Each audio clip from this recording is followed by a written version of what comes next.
siapa yang meninggalkan salat, ini pertanda mereka-mereka telah meruntuhkan agama. Maka salat merupakan identitas kita di hadapan Allah, tanda kita hamba Allah yang sejati. Itulah ketika kita di dunia ini melakukan salat. Karena hikmah salat luar biasa, ibadah Allah sekalian. Dalam Al-Quran Allah berfirman, Inna salata tanha anil fahsya wal munkar. Sesungguhnya salat dapat mencegah kita daripada perbuatan keji dan perbuatan mungkar. Apa itu perbuatan keji dan apa itu perbuatan mungkar? Perbuatan keji adalah suatu perbuatan yang apabila kita mengerjakannya Allah marah, Allah murka kepada kita, manusia pun marah. Itu keji. Yang dinamakan murka, ketika kita melakukan perbuatan tersebut Allah murka kepada kita. Ada sebagian manusia rida dengan perbuatan tersebut, itu mungkar. Contoh perbuatan keji, berzina. Berzina merupakan perbuatan keji yang apabila kita melakukannya maka Allah sangat murka kepada kita. Wala taqrabuz zina, jangan engkau mendekati zina. Itu Allah yang berkata. Dan katanya manusia pun akan bungih dia apabila tak kalian urang berzina. Tidak urang ilakai berzina ngani katanya pasti hantabi. Tanda perbuatan tersebut perbuatan yang kita benci. Yang dinamakan mungkar, ketika kita melakukannya Allah murka. Adapun kadang-kala kita manusia rida dengan perbuatan tersebut. Contoh yang gampang kita ingat, judi.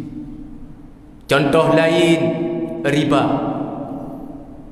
Allah menegaskan dalam Al-Quran, wa ahallallahu al-bai'a wa harrama riba. Allah menghalalkan yang namanya jual beli, mengharam yang namakan riba. Karena perbuatan itu barang kata tetap, yang judi yang tetap terjadi. Itu yang namanya perbuatan mungkar. Allah murka kepada perbuatan tersebut. Adakala katanya manusia rida dengan perbuatan tersebut, hana mandum. Itu namanya perbuatan keji dan mungkar. Kibancara teman lagi ni ada puji yang namanya perbuatan keji dan mungkar dengan kita melakukan salat. Seiring kita yang lakukan salat, maka lambat laun tubuh kita yang akan bisa terjauh daripada perbuatan keji dan perbuatan mungkar. Maka bila dalam dunia nyo gebi kesempatan Allah hantar tim sembahyang cukup rugo katanya. Karena sehingga di akhirat penduduk syurga itanya bak penduduk neraka. Pakon awak kata berada dalam neraka sakar. Maka urung-urung yang dalam neraka sakar menjawab dengan serentak, karena kamu dalam dunia ketika kebi kesempatan udip Allah hantim kamu yang namanya mendirikan salat. Teman ketika kita kata di alam barzah, ketika kita berada di yang namanya neraka sakar, hana mungkin le katanya untuk dalaki izin ba Allah kesempatan yang kedua untuk dan lakukan salat, hana mungkin le. Makanya kehiuh matang gebi kesempatan le Allah, yang matang nebi kesehatan le Allah, mari le katanya lakukan yang namanya salat. Nah, pertanyaan kadang-kala, tunggu kamu semayang, pakon semayang kamu hanya bisa mencegah daripada perbuatan keji dan mungkar. Pat kesalahan kamu supaya ibadah tersebut sempurna di sisi Allah, terutama sekali dia kata yang harus punya ilmu. Kemudian harus taduri syarat sah semayang dan rukun semayang. Karena bila tak semayang hanya ada tepu syarat sah semayang, bila tak semayang hanya ada tepu yang namanya rukun semayang, dan semayang dalam keadaan tiru, maka semayang kita yang hanya makna dan arti ba Allah. Hek dah semayang tapi kamu damah jauh tengok maksud sekolah dah semayang babah kita yang dah geduh tekun kegop. Liu dah semayang juga mulut kita gibah pada orang lain. Sebelum kita salat, tangan kita Karena banyak di antara kita yang salat wajahnya ke kiri, ke kanan, tapi salat kita tidak batal. Kenapa? Wajah menghadap kiblat. Yang namanya dada menghadap kiblat walaupun wajah kita berpaling ke kiri dan ke kanan. Contoh, bertanya tajak dari Lok Semoe Pulang Sa. Saya bawa kenderaan, ada kala mobil ataupun sepeda motor. Truklah Pulang Sa. Waktu maghrib pun tiba, kita pun salat berjamaah. Imusu Honda krek-krok luar. Tak paling dia katanya, puh Honda long hijau punya jadi hijau Honda long habis pangkal kita. Habis pangkai katanya, pangkai gede habis. Rupanya hotel nak kalah kakak Honda ada yang Honda gak hijau. Berarti semayang katanya Honda batu pakot. Karena wajah yang kita paling bukan dada. Yang kedua, syarat sah salat iaitu yakin masuk waktu. Ketika kita masuk waktu zuhur, kita salat zuhur. Masuk waktu asar, kita salat asar. Masuk waktu maghrib, kita salat maghrib. Masuk waktu isya, kita salat isya. Masuk waktu subuh, kita salat subuh. Baik dah semayang isya, waktu maghrib. Dah semayang maghrib, waktu asar. Yang hansah semayang pakon. Karena golong truk waktu yang ditentukan. Maka menyang segolong isya, nyan mantang maghrib. Menyang segolong maghrib, nyan mantang asar. Menyang segolong asar, masih zuhur. Menyang mantang zuhur, nyan yang kan waktu subuh sabi-sabi. Karena waktu subuh mulai dari terbit fajar hingga tenggelam, hingga terbitnya matahari. Artinya hanya sampai luhur waktu subuh. Ketika dia kena hanya temet pubut bak waktu tentukan, buat waktu tunai, maka bagi kita qada salat subuh tersebut. Itu yang kedua. Yang ketiga, syarat sah salat supaya ibadah salat kita sempurna di sisi Allah, supaya ibadah salat kita diterima oleh Allah, maka kita harus suci pakaian kita, suci badan kita, suci tempatnya. Hana suci tempat, hana suci pakaian, hana suci badan, maka ibadah salat kita pun tidak akan diterima oleh Allah. Badan kita nyo menajis, pakaian kita nyo menajis, itulah dah pakai. Pakaian waktu dikala kita nyo rukun hantu yang celeng kita nyo sehingga bisa membuat salat kita batal. Yang kelima, syarat sah salat bisa membedakan antara sunat dan rukun. Ini penting. Ketika kita dah semayang berdaduri yang dah sunat dalam semayang, yang dah rukun dalam semayang. Sunat terbagi dua, ada ab'ad, ada hay'at. Yang apabila sunat ab'ad kita tinggalkan, maka kita disunatkan sujud sahwi. Apabila kita meninggalkan sunat hayat, tidak disunatkan kita sujud sahwi. Tapi dalam semayang ada rukun. Pakai dalam agama teruk kena gaduh antara sunat dan rukun, supaya legetanya baik terbayang Fatihahnya ke sunat yang ada debu. Buru-buru dah semayang di rumah. Oleh tak ada kebi, kanangon kai prehepat di luar, mudah tidak baca Fatihah, pada fikir Fatihah yang sunat. Kerana hanya ada 2000 beda antara sunat dengan rukun, maka tidak salah salat pakon karena tidak ada yang namanya Fatihah. Maka penting. Yang keenam, syarat sah salat itulah suci badan kita daripada hadas kecil dan hadas besar. Bagaimana kita menyucikan hadas kecil? Itulah dengan kita berwudu.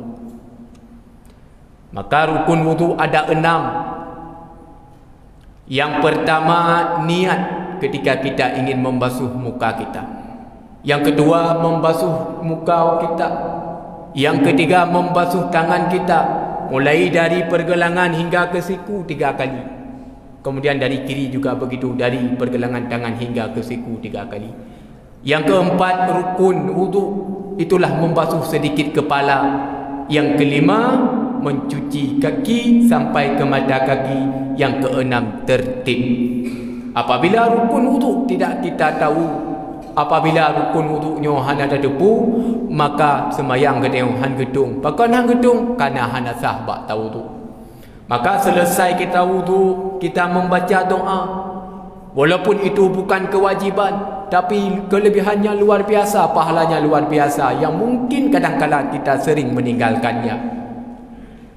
Asyhadu an la ilaha illallah wahdahu la syarikalah wa asyhadu anna Muhammadan abduhu wa rasuluh. Allahumma ja'alna minat tawfiq. Ilmu didangkal, pemahaman didebut, bantakala di kop di tu semayang hanai but jaro. Itu yang pihak nak but jaro. Nyokuh penyebab katanya hana ilmu agama tu bina kebaikan-kebaikan, peluang-peluang terbuang begitu saja. Maka selesai le katanya kata dari syarat sah semayang yang nambah tak perasanya bandung nak tak pubut, maka secara syariat ibadah kita akan diterima oleh Allah, walaupun berhakikat itu terserah Allah. Kemudian salat baru Allah terima lagi apabila salat tersebut didasari oleh ilmu agama. Karena wa kullu man bi ghairi ilmin ya'malu a'maluhu mardulatun la tuqbalu. Segala kebaikan dan ibadah kita semua Allah tolak, semua Allah tidak akan menerimanya. Semua ibadah dan kebaikan kita sia-sia di sisi Allah apabila tidak didasari oleh yang namanya ilmu agama. Maka berkenaan dengan salat, maka ilmu tersebut tergandung di dalam ilmu fiqah. Di sini mandung diuraikan rukun-rukunnya salat, di sini diuraikan bandum syarat sah salat, makruh salat, kemudian sunat-sunat di dalam salat yang harus kita kerjakan. Jangan sampai ibadah kita tidak sempurna di sisi Allah. Dan kita pun harus mengetahui bahwasanya di dalam salat itu ada yang namanya batal salat. Kita nyok kahek dah semayang, tapi kadang-kadang hal itu yang dah baca semayang, maka ibadah kita pun hanggetung oleh Allah. Walaupun lengkap rukun dan syarat, tapi bila yang baca semayang hendak diperhatikan, juga ibadah kita sia-sia. Yang pertama, yang namanya yang membatalkan salat adalah berkata-kata dan pula haba dalam semayang. Yang kedua, banyak pekerjaan di dalam salat. Dah cumukeh kena, dah cumukeh kedih. Yang ketiga, makan. Yang keempat, minum. Bagaimana yang kita katakan makan ketika kita dalam salat? Sedikit makanan yang mukumat baigo katanya, dah cungkir kemudian daun, bisa-bisa membatalkan salat. Minum menancip, ibabah yang kata kumpulkan kemudian kita minum kembali, itu pun dapat membatalkan salat. Yang kelima yang dapat membatalkan salat adalah ketika katanya terbuka aurat. Yang keenam yang dapat membatalkan salat iaitu ketika katanya hilang wudu. Artinya ketika tengok tak sembahyang kagak ada wudu dengan sebab keluar kentut atau lain sebagainya. Yang ketujuh yang dapat membatalkan salat adalah dengan kita membelakangi kiblat. Yang kedelapan yang dapat membatalkan salat adalah dengan kitanya murtad. Apa itu murtad? Ketika kita mengatakan Allah dua. Ini pun perlu kita punya ilmu tauhid. Dengan ilmu tauhid kita akan mengenal Allah dengan sebenar-benarnya melalui sifat-sifatnya Allah, mulai daripada wujud sampai mutakallimun. Karena bila katanya ada tauhid, ada temurna ilmu tauhid, maka akidah kita akan goyang, iman kita akan goyang, sehingga kita mudah terpengaruh dengan aliran-aliran yang menyimpang dengan agama Allah. Maka tauhid sebagai benteng, pulau uronyo tejai ke aliran-aliran hanam dan depu aliran pi. Maka aliran-aliran tersebut harus kita bentengi dengan kita mempunyai ilmu tauhid. Karena aliran yang betul tok yang namanya ahlu sunnah wal jamaah. Maka intinya salat yang kita kerjakan baru sempurna di sisi Allah. Yang pertama sekali harus kita mengenal yang namanya syarat dan rukun salat. Yang kedua, ibadah salat baru Allah terima ketika kita mempunyai yang namanya ilmu tentang salat. Kemudian dengan salat dapat mencegah kita daripada perbuatan keji dan perbuatan mungkar. Apalagi menyuruh katanya dah jamaah. Bagi katanya yang mau salat berjamaah, Allah memberikan yang namanya pahala yang luar biasa. Maka bagi katanya yang ingin tanya raih, maka mari le katanya untuk lakukan salat berjamaah. Di antaranya urang yang tem semayang berjamaah, maka urangnya akan kuat persatuan dan kesatuan. Kemudian secara singkat lagi, orang yang melakukan salat jamaah di dunia ini, ketika dia berada di alam barzakh, maka dia akan dalam keadaan bahagia, dia tidak akan diazab oleh Allah. Yang ketiga, ketika dia berada di yaumil qiyamah, dia akan melewati titik siratal mustaqim bagaikan kilat menyambar. Yang keempat, akan mudah hisab di yaumil qiyamah kelak. Yang kelima, akan mudah menuju syurganya Allah. Itu kelebihan bagi kita yang salat berjamaah. Lebih-lebih salat isya dan salat subuh. Dua salat ini Rasul menegaskan dalam sebuah hadis yang dirawi oleh Imam Muslim daripada Utsman bin Affan. Apa kata Rasul? Man sallal isya'i fi jamaah, barang siapa yang salat isya secara berjamaah, faka'anna nisful lail, seakan-akan dia telah salat sunat setengah malam. Luar biasa. Man salla subhi, siapa yang salat subuh fi jamaah dalam keadaan berjamaah, faka'anna sallal lail, seakan-akan dia telah salat sunat sepanjang malam. Itanya jangankan tanya pubut, kadang-kala kita dengar pihan dah bayangkan di panjera tanya ibadah mulai dari pukul 8 hingga subuh. Tapi dengan tatim sembahyang subuh 2 rakaat secara berjamaah, dengan ketemu tatim sembahyang isya 4 rakaat secara berjamaah, maka pahala begitulah yang akan Allah berikan kepada kita. Maka luar biasa di Luhur Sumawi ini ada yang namanya GPS, SMS. Mari kita gabung, mari kita salat berjamaah dari masjid ke masjid, dari masjid ke masjid, dari masjid ke masjid. Maka bagi kita yang salat berjamaah di waktu subuh, Allah akan memberikan pahala yang luar biasa, dan Allah akan menjadikan subuh kita, pagi kita pada hari itu pagi yang barakah. Maka seiring dengan momentum Maulidin Nabi Muhammad sallallahu alaihi wasallam, mari kita perbaiki akhlak kita, mari kita perbaiki yang namanya ibadah kita, mari perbaiki yang namanya sosial kita. Hubungan kita dengan Allah harus baik, hubungan kita dengan manusia pun harus baik. Maka seiring pula dengan Maulidin Nabi Muhammad sallallahu alaihi wasallam, mari kita ikuti akan akhlak-akhlak beliau, dan mari kita ikuti akan sunnah-sunnahnya. Rasul ketika hendak kembali kepada Allah, yang beliau wasiatkan, jangan pernah kita meninggalkan salat, karena orang yang meninggalkan salat pasti akan menjadi penghuni neraka di yaumil qiyamah. Maka mudah-mudahan bagi kita yang hadir pada maghrib yang mulia ini, mari senantiasa kita berdoa kepada Allah agar Allah memberikan kita kesempatan dan kesehatan, agar Allah mencurahkan kita hidup dalam keadaan ridha Allah dalam ibadah sepanjang masa. Sabi-sabi dalam bertaubat kepada Allah dengan taubatan nasuha, bahagia di dunia sebagaimana yang kita dambakan, dan bahagia di akhirat sebagaimana harapan kita yang bersama. Amin ya rabbal alamin. Lementang yang ingin dan disampaikan karena waktu pun singkat, insya-Allah akan kita lanjutkan di lain kesempatan ataupun momentum bila mana Allah mengizinkan kita bertemu lagi. Terima kasih atas segala perhatian. Mohon maaf atas segala kesilapan, kejanggalan dan serba kekurangan lainnya. Kadang mudah-mudahan menutup je kedepeh perasaan, kalau tuan mayang je kedepeh hati. ulun tuan hanya sira manusia biasa, mohon dapat dimaklumi. Wabillahi taufiq wal hidayah.